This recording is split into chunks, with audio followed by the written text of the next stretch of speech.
నా పని. ఆనందం ఇవ్వడం అంటే మళ్ళీ ఇంటికి వచ్చి డ్యాన్స్ చేయమనేరా? అంటే మీరు బలం అవ్వడానికి నేను చేదోడు వాదోడు అవుతాను. అలాగే మా ఇంటికి వచ్చే పేరెంటాలకు వచ్చే ఎన్ని పేరెంటాలు వస్తే పని వాళ్ళు చేస్తారు, పనులు కూడా చేయాలి కదా. అలాగే సంక్రాంతికి నాకేమనిపించిందంటే, పీఠికాపురం పర్మనెంట్గా ఒక సంక్రాంతి ఉత్సవాలకి పండగ కావాలి.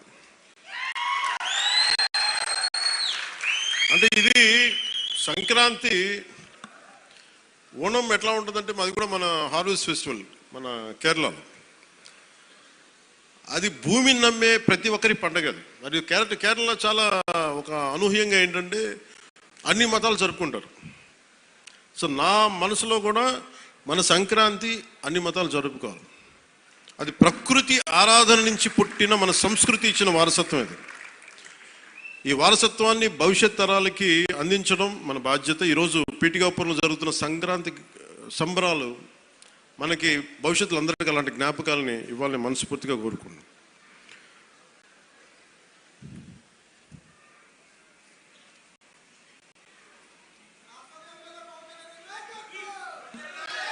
మాట అలాగే సంక్రాంతి అనగానే నేను మెయిన్గా ఎందుకు చాలా నాకు అనిపించిందంటే, గోదావరి జిల్లాలంటే కోడిపందాలంటే జోదాలంటే సంక్రాంతి తాలూకు అంటే సంక్రాంతి అంటే కోడిపందాలు జూదాలు పేకాట. ఓకే, నేను సరదా అదేం కాదంటలేదు, చేసేవాళ్ళని చేసుకోమని చెప్పి నాకు ఇబ్బంది లేదు. కానీ అంటే నేను తెలంగాణ స్నేహితులు కూడా చెప్తా ఉంటాను. హైదరాబాద్ నేనే ఇంట్లో ఉంటే, నేను హైదరాబాద్ ఉంటే ఇప్పుడు 10 years బ్యాక్ మేము ఎక్కడికి వెళ్తా అంటే మేము భీమవరం వెళ్ళిపోతా ఉండే, లేదంటే మేము తూర్పుగోదావరి వెళ్ళిపోతాం. దేనికి అంటే మేము అక్కడ ఈ కోడి పందాలకి ఎంత డబ్బులు వేస్తారన్న తెలియదు కూడా తెలియదు. నాకు అప్పుడు అర్థమైంది. అంటే నేను అనేది సంక్రాంతి అంటే కేవలం కోడి పందాలు పేకాట జూదం దగ్గరికి పరిమితం అయిపోతే రాంగ్ ఇండికేషన్ వెళ్తుంది సొసైటీకి. ఇంకెక్కడ వెళ్ళాం మనం. అది మార్పు రావాలి అంటే, ఎందుకంటే మన సంస్కృతిని మనల్ని దేనికైతే అసలు మూలం ఎట్లా ప్రారంభం అది మర్చిపోయాం అనుకోండి, మర్చిపోతే అది దారి తప్పేస్తాం. అప్పుడు మీకు మెకాలే చెప్పినట్టుగా ఒకరిని దెబ్బ కొట్టాలి, ఒకరిని సంస్కృతిని దేశాన్ని వైపౌట్ చేయాలంటే ముందు వాళ్ళ సంస్కృతిని చంపేయడం. సో ఇది సంస్కృతి మూలాల్ని పరిరక్షించడానికి, మర్చిపోకూడదని చెప్పడానికే ఈ వేడుక ఈ రోజున పీఠిక. ఇది మొత్తం రాష్ట్రంలో ప్రతి నియోజకవర్గంలో ఇది అవ్వాలి.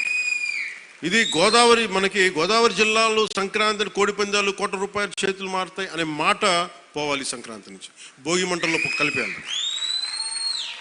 సరదాగా చేసుకుంటారో ఏం చేసుకుంటారో అది వేరే, కానీ అది మట్టుకు ప్రత్యేకంగా కనిపించకూడదు. ఇది ఆప్యాయతానురాగాల గురించి పంచే మనస్తత్వం గురించి చెప్పుకోవాలి. ఇందాక మనం చూసిన హరిదాసు కీర్తనల గురించి చెప్పుకోవాలి. గరగ నృత్యాలు, గంగిరెద్దులాటలు, కోలాటలు, భజనల గురించి చెప్పుకోవాలి. అలాగే నవతరానికి మన సాంప్రదాయాల విలువల గురించి, కళారూపాలు, సృజనాత్మక ప్రక్రియల గురించి తెలియాలి.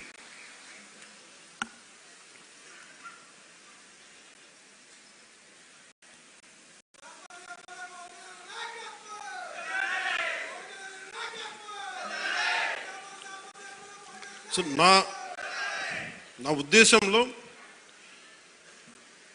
మనందరం ఈ సంక్రాంతి నుంచి మీరు నాకు మన పీఠికాపురంలో నా గెలుపు మీరు ఇచ్చినందుకు మనస్ఫూర్తిగా సంక్రాంతి మనస్ఫూర్తిగా నా గుండె కవటాలలో నుంచి మీకు ధన్యవాదాలు తెలియజేస్తాను.